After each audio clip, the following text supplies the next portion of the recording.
2 men as witnesses. Again, dealing with financial transaction, men are preferred. Some of the jurists say that even while giving witnesses, in cases of murder, the feminine nature may obstruct her and she may get scared in cases of murder. That's why even in cases of murders, 2 women witnesses are equal to 1 witness of man. Only under these 2 conditions, of finance and cases of murder, are 2 women witnesses equal to 1. Some of the scholars say no. Islam says, one place in Surah Baqarah chapter 2, verse number 282, that 2 women equal to 1 man, therefore under all circumstances 2 women is always equal to 1 man. Let's analyze. As I said, let's analyze the Quran as a whole. If you read the Quran in Surah Nur, chapter number 24, verse number 6, it states that if any of you put a charge against your spouse, and if they have no evidence, their solitary evidence is sufficient. Means if a husband wants to put a charge against the wife, or the wife has to put a charge against the husband, if they have got no witnesses, their solitary evidence is sufficient. This verse clearly indicates that 1 woman witness is equal to 1 witness of man. There are several cases which the jurists agree that even in cases of sighting of moon, 1 woman witness is sufficient.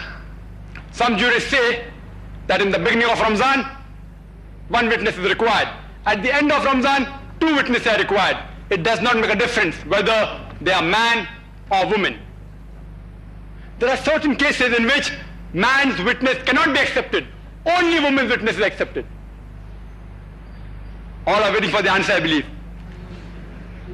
Suppose you want to give a witness for the burial bath of a woman.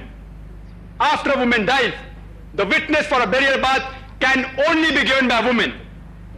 And only in extreme cases, when you can't find woman, then can the husband give the witness. So here, the woman witness is preferable. Hope that clarifies the doubt, brother.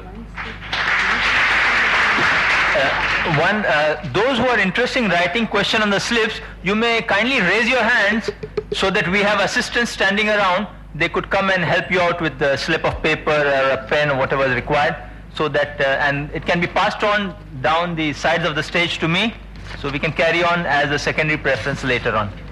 May we have the next question from the sister on the top, please? Assalamu alaikum. My name is Shehla.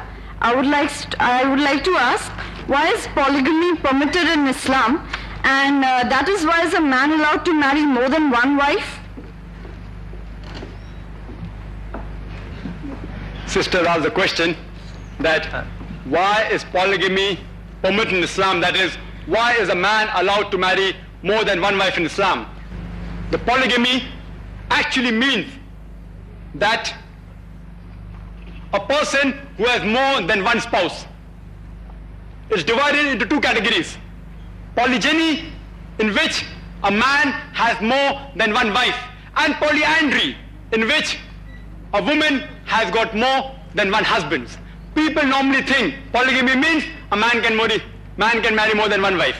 Polygamy means both. A person having more than 1 spouse. If a man has more than 1 wife, it's called polygyny. And if a woman has more than 1 husband, it's called polyandry. But since the sisters mainly asked the question, why is a man allowed to marry more than 1 wife? I will answer, why is polygyny allowed in Islam? Quran happens to be the only religious book on the face of the earth which says marry only 1. There is no religious book on the face of the earth which says marry only 1. You read the Gita, you read the Veda, you read the Ramayana, you read the Mahabharata, you read the Bible. Nowhere is it mentioned the only 1. It's only mentioned in the Quran. In fact, if you read the Hindu scriptures, most of the kings had several wives. King Dashrath had more than 1 wife. Lord Krishna had several wives. If you read the Jewish scriptures, the Jewish law allowed polygyny. It was only in the 11th century when Rabbi Gershom ben Yehuda, he passed a synod and said polygyny should not be allowed.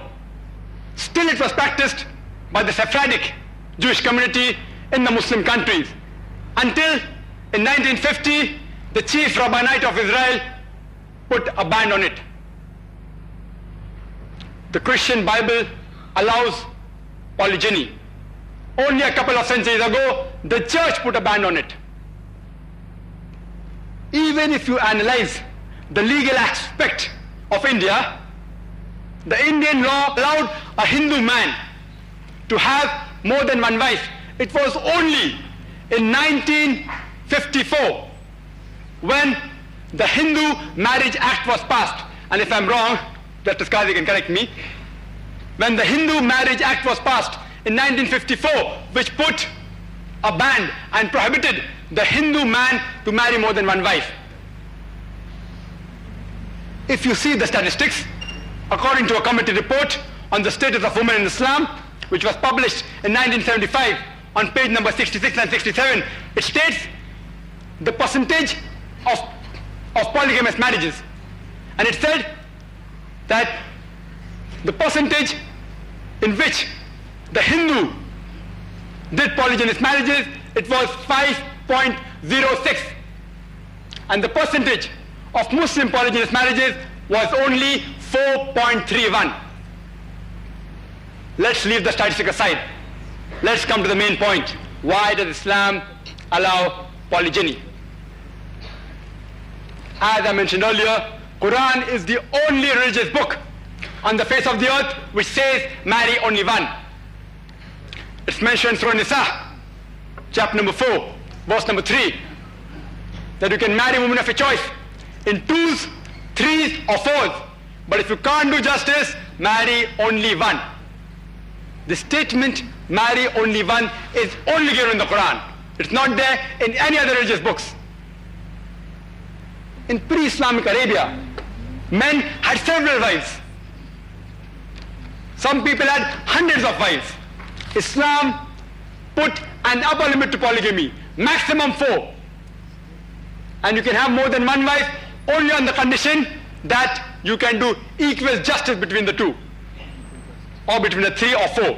Otherwise, only one. And the same surah, Surah Nisa, chapter number 4, verse number 129 says that it is very difficult for a man to be just between his wives.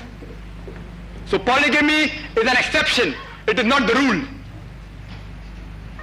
Many people think that Islam says you should compulsory marry more than one wife.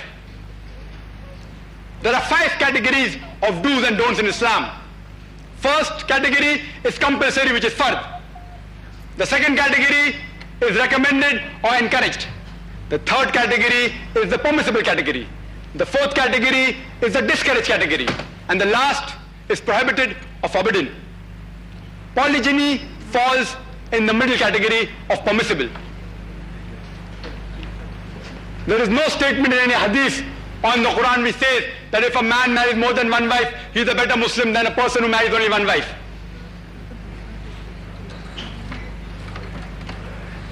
Let's analyze logically.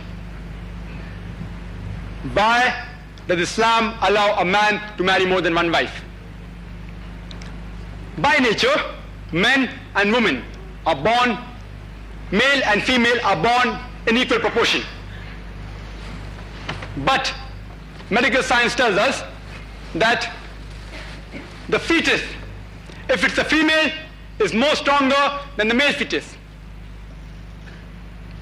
Pediatric knowledge tells us that a female child has got more resistance than the male child. A female child can fight germs and disease much more stronger and a better way than the male child. Medical science tells us that the female is health-wise a stronger sex than the male. So, in the pediatric age itself, the female ratio is higher than the male ratio. Wars take place in the world, and during wars,